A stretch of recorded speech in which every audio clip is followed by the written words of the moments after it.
Bonjour à tous, bienvenue au webinaire dossier PTP accepter ce qu'il faut savoir. Webinaire à destination des entreprises qui ont un salarié dont le dossier projet de transition professionnelle ou PTP vient d'être accepté. Donc, je suis accompagnée de ma collègue Marina du service règlement qui sera là pour répondre à toutes vos questions, principalement techniques et qui interviendra par la suite sur le document. Donc, la fonction micro n'est pas activée et vous pourrez poser vos questions dans la fonction discussion. Vous pourrez revoir ce webinaire sur notre espace Transition Pro Bretagne, la chaîne YouTube de ce même espace. Donc, comme je vous le disais, donc ce webinaire est à destination des entreprises qui ont un dossier PTP accepté pour l'un de ses salariés. Dans ce cadre-là, donc vous avez reçu une notification par mail indiquant que le courrier de décision est disponible sur votre espace employeur. Vous pouvez trouver ici un modèle d'exemple de mail qui indique donc qu'un nouveau document a été déposé, sa catégorie, son libellé, l'identifiant, le nom. Vous pouvez ainsi vérifier les différentes informations. Pour retrouver ce courrier, vous devez vous rendre, comme on l'indiquait, sur votre espace employeur, c'est-à-dire votre espace personnel, le même espace qui vous a servi pour compléter l'autorisation d'absence de votre salarié. Vous y retrouvez à indiquer mon identifiant ainsi que le mot de passe. Si vous les avez oubliés, vous pouvez faire identifiant oublié. Sachez que pour les espaces, donc il y a un compte administrateur et des comptes utilisateurs qui sont possibles. N'hésitez pas à nous poser des questions sur ce sujet. Donc, quand vous avez rempli votre identifiant avec votre mot de passe, vous arrivez sur la page d'accueil avec différents onglets du tableau de bord, dont celui indiqué Mes dossiers, celui que l'on a ouvert. Vous voyez apparaître une loupe.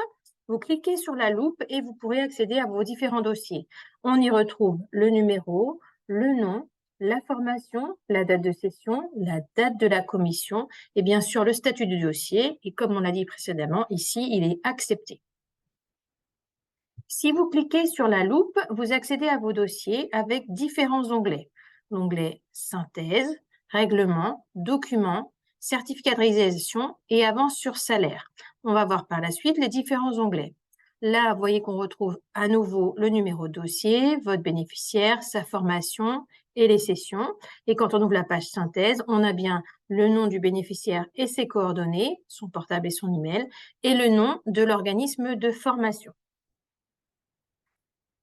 Comme on l'indiquait au départ, vous avez donc reçu le courrier de notification de décision. Un exemple de ce courrier que vous avez mis ici. Ce courrier vous informe de l'intitulé de la formation, de l'organisme dans lequel cette formation va être suivie, de la date de la formation et bien sûr du détail de la prise en charge du salaire de votre salarié. Sachez que votre salarié a reçu le même courrier, il doit le signer et le déposer sur votre espace, ce qui n'est pas le cas pour vous. On vous a mis un deuxième exemple de courrier de notification de décision avec une période de stage. Vous voyez, c'est ce qu'on a entouré en bas. Dans ce cas-là, le stage en entreprise est limité à 30%, puisqu'il y a un stage pratique qui est inclus dans cette formation qui est limité à 30% des horaires de formation théorique, soit pour ce cas-là, 161h7. Donc, à partir du moment où votre salarié démarre ou débute sa formation, chaque mois, vous recevez une notification vous précisant que l'organisme a déposé le certificat de réalisation. Donc, on vous a mis un exemple également. Donc, le certificat de réalisation vient d'être déposé pour le dossier et on le retrouve dans votre espace personnel. Où trouver ce fameux certificat? Donc, vous retournez dans votre espace sur le tableau de bord Mes dossiers et là, vous allez dans l'onglet Certificat de réalisation. Apparaît alors la ligne où vous retrouvez le dossier avec le mois qui indique ce certificat, l'organisme de formation, les heures suivies en centre de formation et les heures suivies à distance.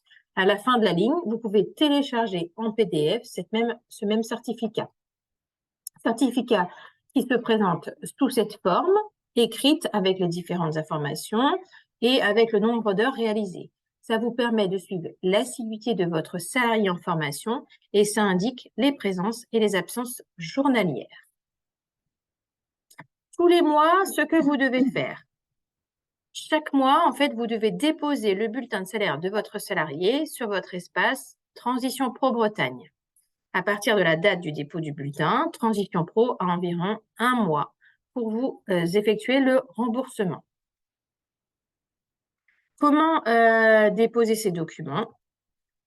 Vous allez toujours dans votre espace Mes dossiers, vous allez dans l'onglet Documents, vous cliquez sur Ajouter un fichier, vous sélectionnez le bulletin de salaire de votre salarié dans le menu déroulant, vous téléchargez le fichier et vous cliquez sur OK. Vous allez ensuite voir avec ma collègue les cas généraux et les cas particuliers d'un remboursement. Donc bonjour, Marina Sodret au service des règlements. J'interviens donc surtout sur le côté remboursement des salaires. Voici précisément un cas général d'un salarié en formation. Un salarié qui est en formation à temps complet, comme vous pouvez le constater sur l'attestation de présence sur votre gauche. Il y a une présence sur la base de 7 heures par jour, soit 154 heures pour un mois complet. Au niveau du remboursement du salaire, vis-à-vis de l'employeur, nous remboursons bien l'horaire du contrat de travail. Donc, par conséquent, pour cet exemple, l'horaire mensuel du contrat est sur la base de 169 heures. Le remboursement se fera bien sur cette base. Les remboursements de l'employeur sont faits sur le salaire de base mensuel, auquel on rajoute 10% de congés payés et les charges patronales.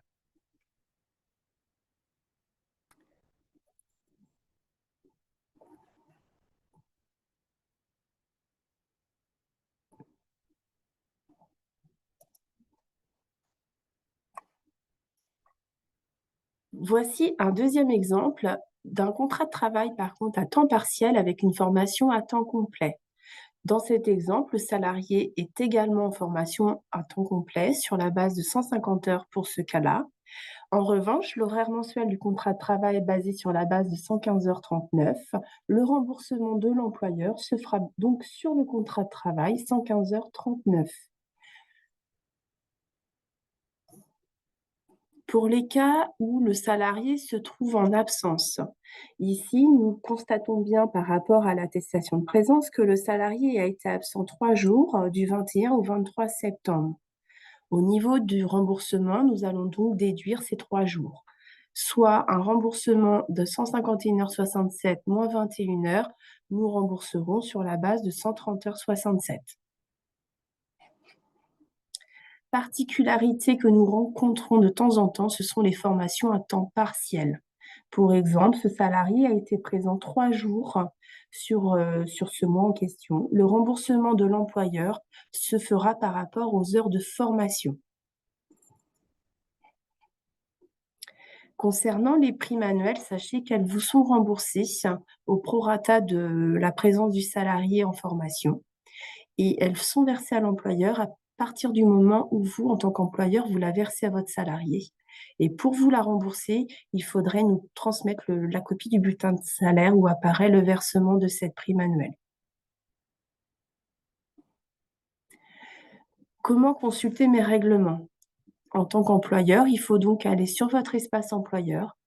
Vous avez 2 possibilités. Soit sur le tableau de bord, vous sélectionnez Mes dossiers, puis dans l'onglet Règlements, vous pouvez consulter tous les règlements liés au dossier en question. Ou alors, deuxième possibilité, sur votre tableau de bord, vous avez l'onglet Règlements et à partir de cet espace, vous pouvez soit sélectionner le ou les dossiers concernés, vous pouvez ou alors sélectionner les dates, les recherches par période. Sur votre droite, vous avez des cases qui vous permettent de pointer vos règlements. Ensuite, à l'intérieur du bloc, vous avez le nom, les prénoms, le numéro de règlement, les heures payées et les périodes. Vous pouvez également exporter les virements vers un fichier Excel. Pour les entreprises de moins de 50 salariés, sachez qu'il vous est possible de faire une demande d'avance sur salaire. Sur votre espace employeur, cet onglet ne sera disponible qu'à partir du premier mois de formation. Pour en bénéficier, il faudra valider 3 étapes. L'étape numéro 1, certifier que vous êtes une entreprise de moins de 50 salariés. Étape numéro 2, il faudra visualiser l'échéancier des virements prévisionnels. Et étape 3, il faudra valider les informations.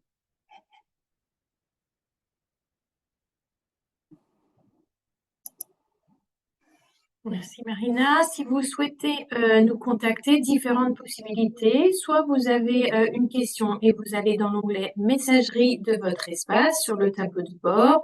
Vous indiquez que vous souhaitez un nouvel échange et vous nous mettez le contenu de votre question. Vous pouvez également nous contacter directement par téléphone sur soit le pôle règlement au 02 99 29 72 53. Vous choisissez l'option numéro 2 ou directement moi-même pour tout ce qui est en charge des relations avec les entreprises. Le pôle règlement est en là plus pour les questions techniques. Vous pouvez également nous retrouver sur les sites de Transition Pro, soit Transition Pro Bretagne, où vous retrouverez le document sur les dossiers acceptés, ce que je dois faire, ou Transition Pro au niveau national.